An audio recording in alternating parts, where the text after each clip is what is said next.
in all of our equipment, all of our videos, because what was it, the last one we did, the heat stress one? That was pretty much our indication that, okay, we gotta get new stuff. So without further ado, we'll go ahead and begin. And then afterwards, we'll just talk about, I'll share a story with you concerning slips, trips, and falls. It was a fatality investigation that we did several years ago. And also before we go ahead and break for, you guys going out and doing what you do, just touch on some holiday safety for you too. So here we go. If it wants to work.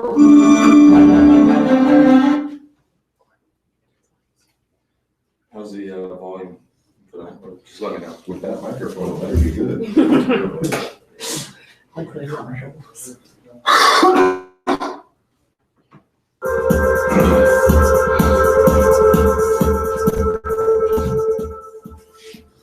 There's been slips, trips, and falls that many people are no longer paying attention. Slips and falls were the major causes of injuries in the early days of safety.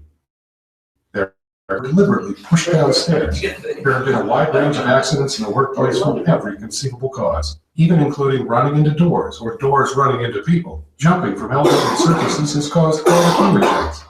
Every type of slip and fall, from ladders and slippery floors to debris on the floor or working surfaces, and no improvement is noticeable. With today's technology, injury statistics demonstrate where we went wrong, and even with excellent safety and health departments, we still experience slip and fall incidents. What's the magic bullet? New floor surfaces, state-of-the-art shoes. What's the answer? We believe the answer is more training, and then everyone accepts responsibility for working and acting safely. Who would have thought of that? Let's take a look at how we're going to approach this program today. First, we want to review some of the ways people trip and fall. Secondly, we want to review basic prevention techniques. Thirdly, we'd like to encourage you to get on the safety bandwagon for preventing slips, trips, and falls. When you think of ladders, uneven surfaces, and of course, slippery surfaces such as water, ice, and grease, you can visualize the cause of accidents. OSHA states that about 35% of the majority of workplace accidents are caused by slips, trips, and falls. When you think about it, falls can cause severe injuries such as broken hands and arms, back injuries, strains to muscles and ligaments, and even death. Slips, trips, and falls happen when working with ladders, platforms, and heights. Nothing good can come from slips, trips, or falls. Remember, these types of accidents have been around for a long time, so it's nothing new. However, there is a new concentrated effort to eliminate slips, trips, and falls. About 60% of falls are a result of slips and trips. The remaining 40% are falls from heights, falls from ladders, roofs, and stairs, or from jumping to a lower level require attention. Slips happen when there's too little friction or traction between footwear and the walking surface. Common causes of slips are wet or oily surfaces, occasional spills, weather hazards, loose or unanchored rugs or mats, and flooring or other walking surfaces that do not have the same degree of traction in all areas. Trips happen when your foot collides by striking or hitting an object, causing you to lose your balance and then falling.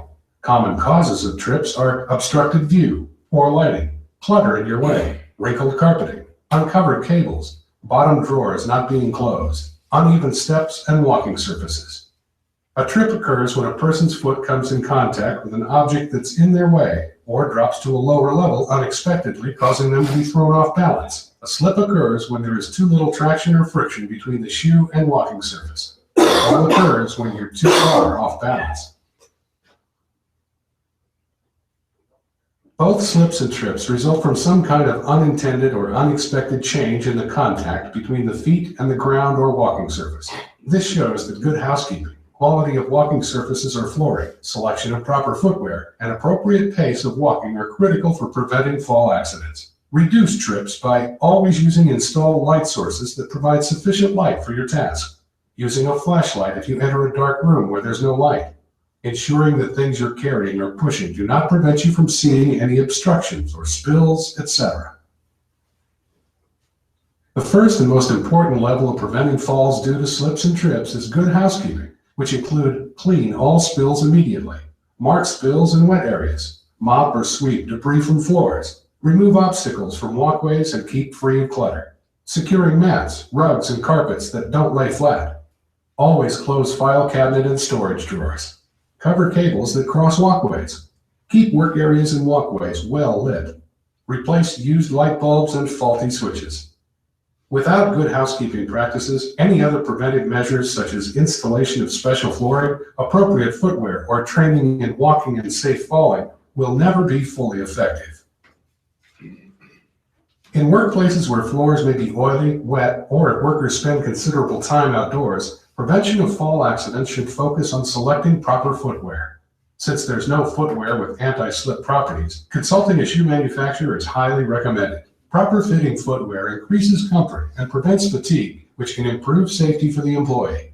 It's important to remember that safety is everybody's business. However, it is the employer's responsibility to provide a safe work environment for all employees. The most important protection is to wear the proper footwear for your work and environment. In most occupations, the shoes or boots should provide three major types of protection. The soles and heels should be slip resistant. The toe of the shoe should resist crushing injuries. The shoe should support the ankle. Leather covering the foot and ankle portion of the foot is preferred in most work environments. However, when working in wet environments or around chemicals, oils, greases, or pesticides, boots made of polyvinyl chloride, PVC, a blend of PVC and polyurethane or neoprene should be used. Rubber is satisfactory for wet conditions, but not with pesticides or petroleum products. In addition to wearing the wrong footwear, there are specific behaviors which can lead to slips, trips, and falls. Walking too fast or running can cause major problems that can lead to slips, trips, and falls. Distractions, not watching where one is going, carrying materials which obstruct view, wearing sunglasses in low light areas, and failure to use handrails. These and other behaviors caused by a lack of knowledge, impatience, or bad habits developed from past experiences can lead to falls, injuries, or even death. Makeshift ladders, chairs, boxes, and barrels should never be used as substitutes for a ladder. The risk of injury is far too great. Death or serious injury is a frequent result of extra riders falling from tractors, equipment, or the bed of a truck. The safe way is no riders. Practice the three-point system. This system can significantly reduce the chances of injuring yourself through a slip or fall while climbing ladders or while entering or exiting a vehicle. The three-point system means that 3 of your 4 limbs are in contact with the ladder or vehicle at all times, either 1 hand and 2 feet or 2 hands and 1 foot. Only 1 limb is in motion at any time. When getting off the bed of a truck or wagon or any similar level, step down backward, never jump or fall down forward. Stairwells should be well lighted with sturdy handrails on both sides. Persons using the stairwell should have 1 hand free to be able to use the handrail. All the steps should have the same rise and depth with visible edges. They must be kept free of grease, oil, and obstacles which could cause slips and trips. Whenever possible, avoid carrying heavy or bulky objects which obscure your vision and or require the use of both hands. Carry smaller, lighter loads and make more trips or obtain help with the load. Ladders cause a great number of injuries. Of course, we all know to never stand on the top 2 steps of a stepladder. That's just too dangerous and causes an unsafe shift in the center of gravity of the ladder. Don't lean past the rails of the ladder, as this creates instability. We call this the belt buckle rule. Don't lean past your belt buckle for safety. Naturally, don't use a metal ladder when working on or near electricity. There is a great risk of electrocution or getting a shock that could throw you off the ladder. With straight ladders, you may recall the old 4-to-1 ratio for setting up straight ladders. To be honest, that's old school safety and falls short of a way to ensure that the ladder is properly set up for safety. There are 3 basic requirements for extension ladder setup. First, the top of the ladder must extend 3 feet or 3 rungs above the point of contact of the structure. Secondly, it must be set up at the precise angle of 75.5 degrees to provide the proper angle for climbing. Again, the 4-to-1 ratio makes this difficult to achieve, but it's critical to have the correct angle. An extension ladder angle verification device, such as featured in the Safety Climb Company ladder and anti-fall systems, is recommended to achieve this angle with accuracy. Let's face it, without a verification device, how do you know that your angle is correct? Workers at high elevations, such as ladders, platforms, or catwalks, should be protected from falling by some kind of fall protective device. This can be a protected cage, a lifeline, lanyard, safety belt, or harness. There are numerous devices on the market. The system should provide maximum protection, but it should also be reasonably comfortable and not restrict a worker's necessary work activity. Suppliers of safety equipment can provide information on the correct system for your workplace and should provide instruction on its safe use. Safety signs to remind people of slip, trip, and fall hazards are certainly always helpful, particularly where hazards cannot be removed or corrected. Such signs should be changed frequently. Yellow striping to identify walking and working areas are most effective if their meaning is enforced. Striped areas should mean that no object should be placed in these areas. Dropped and spilled materials should be removed immediately. Established policies and practices can be implemented to significantly reduce the number of injuries and deaths due to slips, trips, and falls. Much like being a defensive driver to avoid accidents, one must also be a defensive walker to avoid slips, trips, and falls. Defensive walker. It's the first time I've heard about that one. Oh, I get over there. Anyways, the accident I was going to tell you about, the fatality, the investigation that we did several years ago, it was on a 70-year-old gentleman. He was a driver. He had been driving for probably about, I'd say 35, anywhere between 30 and 35 years. Anyways, he had just got done delivering a load of palm trees on a flatbed. And they were going to offload the palm trees. And now this guy, he was notorious for not lacing his boots. You know, that's the way he always did it. Just, you know what, didn't feel like he had to. Didn't have to worry about it. What's going to happen from me not lacing my boots? Anyways, they were going to offload the trees. So he went around to the passenger side of the vehicle. He undid the straps and he tossed the straps over the trees, you know, which of course, you know, from there on you pull them down and then you offload them from there. Anyways, one of the straps got caught on one of the trees. So rather than him going up there and loosening the strap, you know, close to it, he just tugged on the strap from down on the ground. And when he tugged on it, he basically tugged one of those trees loose and it started to come down on him. And they determined later on that he got tripped up because his boots weren't laced, because he was probably standing on one. And when he went to use that leg to get out of the way, whenever that tree was coming down, he couldn't. He fell down. And that root ball of the tree, big old root ball, it weighs like 500 pounds, something like that. It fell down on his chest and crushed him. And that was it, lights out, done.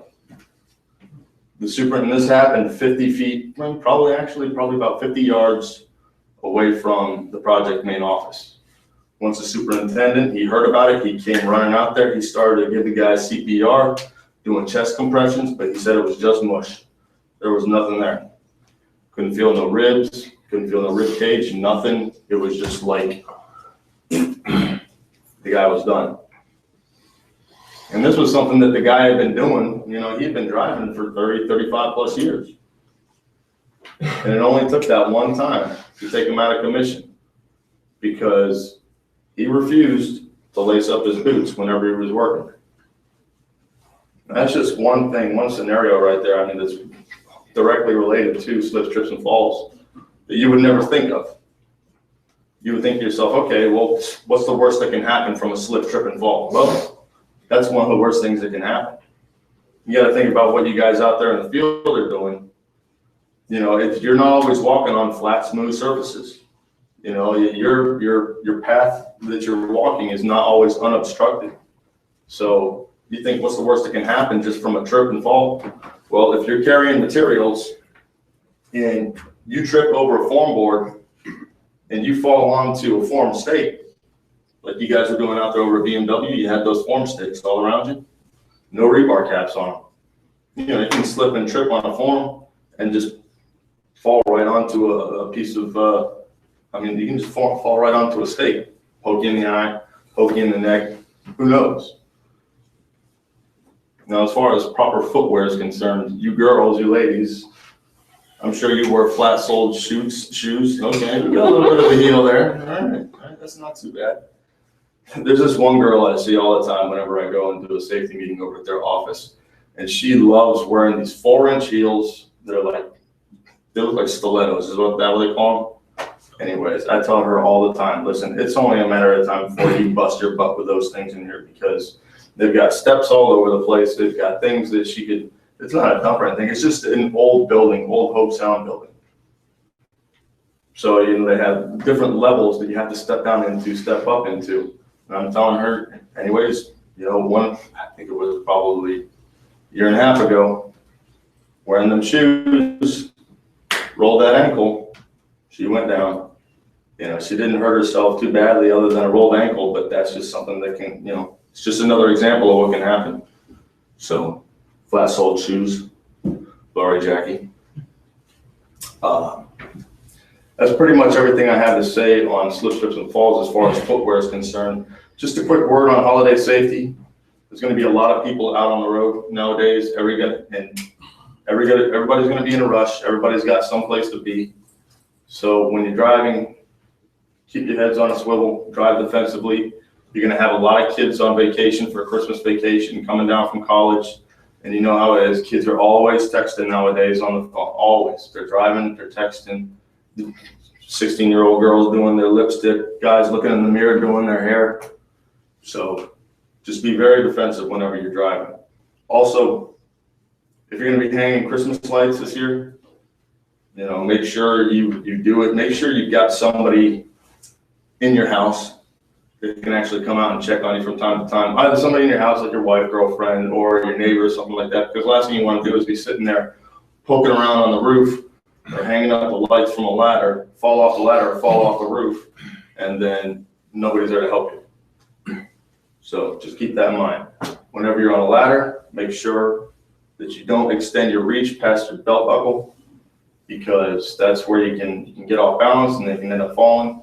You could be sitting there trying to reach a certain area and then you suffer from a cramp. Kind of like, you know, what we saw, that guy in the flatbed where he did this number and then he fell off and rolled. You know, maybe in that scenario he could suffer from a pulled back. You know, it's just food for thought. Also, candles. Everybody likes candles this time of year. Make sure that you have them, you light them away from other things that can catch fire. Because as I was checking out some of the statistics online at OSHA's website, and they said that's a lot of house fires, that's where they come from. That's how they happen.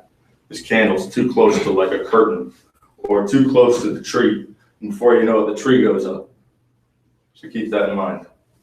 Also, if you go to any holiday parties, you have a good time. Everybody likes to have a good time. But if you find yourself, you've had a little too much here and there to drink, make sure you take a cab home or you have a designated driver. Or just stay there. You know, I mean, the host may not agree with that, but you know what, as far as at least you'll be able to live another day, because who knows? You know, last thing we want is for you guys driving out there after you've had a few with all these other crazy people that are basically, they've been drinking too, and you've got these kids that are going to be drinking too. So just be aware of that. That's basically all I have for today. Any questions?